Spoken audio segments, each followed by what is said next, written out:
Come on out to Brown Mountain Bottle Works at 115 East Union Street in Morganton, North Carolina, the place to be for great craft beer. Browse their shelves with hundreds of craft beer selections.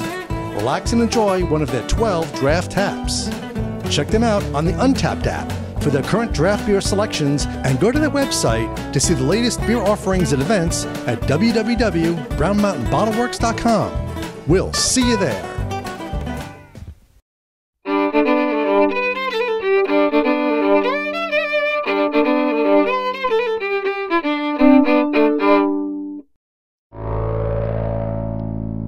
Hi, I'm Glenn, Dave's behind the camera. We're the NC Beer Guys. Welcome to another episode of NC Beer Buzz. We didn't have far to come tonight, but we're in a brand new location, a soon to be open Lincoln Brewing and Distilling. And you might have known the Lincoln Brewing Company before out in Fuquay, and they're doing great new things. They're going to be open by the time you see this, but just a couple of days out. They're going to have this new facility up in the Triangle Plantation area across from Triangle Town Mall, just off of Capital Boulevard and 540.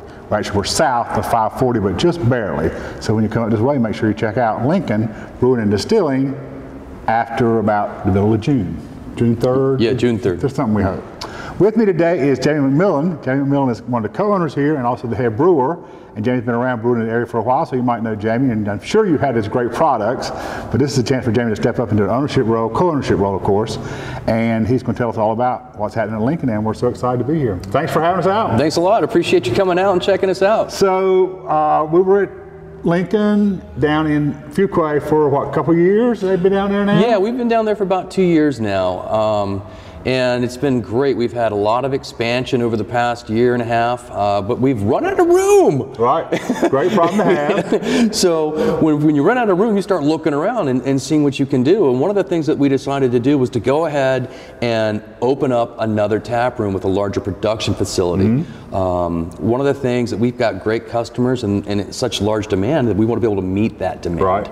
So moving up here accomplished both of those goals for us. We'll be able to almost double our capacity as far as production, mm-hmm. and we have more than tripled our capacity as far as tap room space. Great, good. And this is not the only thing you're doing though. You guys have another plan right following after this one. Yes, that is true. We have another location in Wade Park that's going to be opening up. That's going to be a restaurant and a tap room. We're going to call that one Honest Abe's. And that's following like within a year of this one, or less than that, within a couple months actually. Oh, so by late summer, early fall. Yes. The hope is. And for you guys who don't know where Wade Park is in Raleigh, it's out across from the PNC Arena. Yes, it's across the highway. Mm-hmm. Residential complex with mixed residential retail.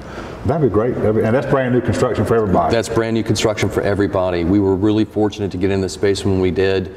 We didn't have to do a lot, just basically paint, decorate, mm-hmm. add all the equipment that we needed, and there we go. Good. But here, we were coming in behind somebody else, so you had to retrofit some stuff mm-hmm. and turn in what used to be a daycare into a brewery. Yes. Well, so this has been major reconstruction and major renovation and major everything. Yeah, there was almost, I think, 6 different classrooms. What is our square footage here? Our square footage here is almost 10,000. Okay.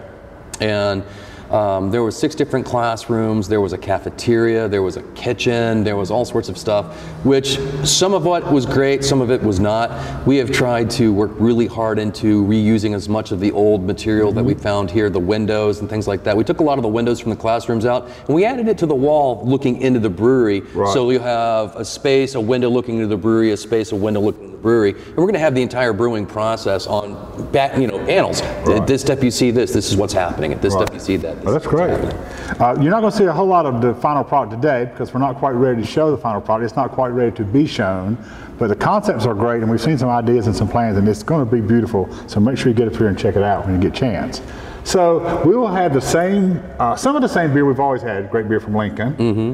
but also some new and different stuff, of course. This will give you so many more opportunities. Yes, one of our big things is we don't like to do the same thing all the time. Both my partner and I are very innovative. We love to make all sorts of different things. I have made everything from a Mesopotamian style beer with literally jaggery sugar, dates, and corn, and some other things, and wheat, all the way to a cucumber and lemongrass saison. One of our standards, though, we also have some standards. Right. And one of our standards, we have 5. One of them is a rosemary and basil IPA using local products. We actually work with some of the farmers around here to get a lot of that. We have what we call our Mad Mary Saison. Now that one I really love.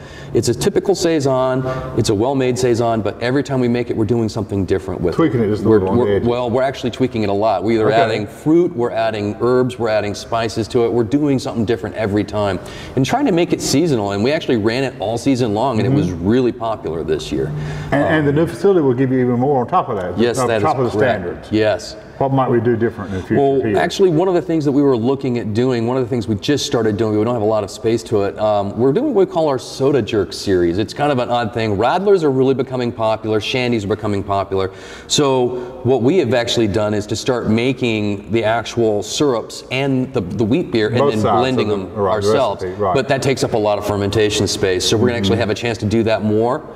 We've already got one, an orange cream Radler coming out. We currently have our lemon lime. Now, is this Radler. a Radler that's already mixed?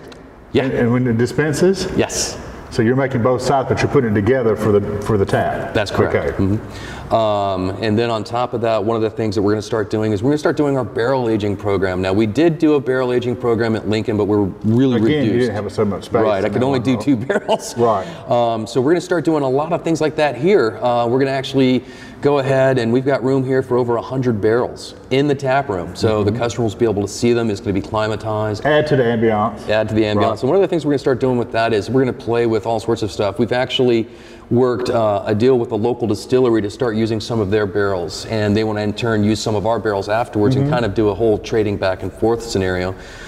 With the Fuquay-Varina, actually the whole facility moving up here, we're turning that entirely into a wild and sour production facility. We have room Which opens up a whole new world. Oh yeah, we have room for 1,000 barrels down there. And the whole thing about that was I'll actually have a chance. I've already worked out a deal with Adams Vineyard to go out there, harvest yeast, propagate that yeast, and inoculate wort that we make here. Right. And we can do that, or we can actually take out a sample of it and not in just wild spontaneous fermentation and run with that. See what it is. So we can play with all sorts of ingredients: hibiscus, rose hips, long pepper, things that just a lot of brewers aren't using, and that gives us a chance to really do something unique and unusual, which I love to do, because if you make the same 7 beers all the time, it gets a little... Well, yeah, you got to you got to change it up. And speaking of variety, let's talk about the distillery. Richard would not want us to forget the distillery part. That's true. Because it's coming right behind. That is, It's a little behind the third date? Yes, it is behind. We're in the process right now of working on all the applications and everything else for that. But we will start distilling, hopefully. What are the plans there? What we hope to produce? Well, what we're looking at for that starting out was Point of Beast, just some of your clear moonshine spirits. After that, we're going to start doing some rum. And then I'm going to actually take some of that and age it. And then we're going to actually work on it. We are currently working on an innovative system on hoping to reduce the time that it takes to age it by increasing all of the atmospheric changes that it goes through in 6 months. We'll see if it works. Right. Then we're also going to be doing vodka. We're going to be doing a lot of clear spirits and some of darker spirits, just based on some of the barrel aging that we can do. But primarily it's going to starting off with moonshine. I'm from the Appalachia. Born and bred. Right. So, it's in your blood. Yeah, it's in my blood. We're going to make moonshine. You had to become a race car driver or a brewer, one or the other. I joined the Army. I took the poor man's way. Right. But we're going to make moonshine, vodka, rum. Looking into gin is a possibility as well. Our still will allow us to do both whiskey and other spirits. So that's some of the things we're looking at. You know, one of the things I love, my wife is from France and Germany, and she makes, her family can get schnapps. And you just can't find these fruited schnapps that you can get there. I want to try some of those and see if that works here, some apricot schnapps maybe. So we hear from a lot of, well, not a lot, but several breweries are moving to distilling. What's that momentum and why is that? What do you think the movement is there? Well, I can't speak for others. However, looking at the market as we see it today, there's a huge movement in craft distilling, in craft cocktails, and specifically old school prohibition style cocktails, things like that. I think that today's millennial, they grew up with craft beer. It was always there. So they're looking for something new. And the buy local movement and the farm to fork, all those movements kind of coming together. Right. So if I can actually produce the craft beer that they want to drink, serve them a prohibition style cocktail that they would want to drink, it's all local, made with local ingredients. Man, I think we're just hitting it out of the park at that point. Right, so you made one place to do that. Yeah, right. I think that's why other breweries are doing the same thing. It's also a way for us to express our own creativity and artistic natures. I mean, we're half scientists, half crazy mad scientists, and then artists at the same time. Right. And it opens up a new palette that we can play with. Sure, that's great. So before we end, we want to make sure our June 3rd event, if it holds, and day holds. Yeah, if it holds. And if it doesn't, we'll make sure you know on the website. But for now, we're set for June 3rd grand opening. That's correct. What kind of day is that going to be? What's going to be going on that day? So that day we have 3 different bands playing. We've got food trucks that are going to be here. We've got all of our beer that's going to be served. We have we'll have events and games for kids and families, all sorts of stuff going on with that day. Come out here and learn all you can about Lincoln Brewing. Yep. And again, if that date slides, and we know that those things might happen, we'll make sure you know about it. Till next time, this is Dave and Glenn, NC Beer Guys, reminding you to drink local, keep your beer dollars North Carolina, and check out Lincoln Brewing and Distilling the next time you're in North Raleigh off Capital Boulevard.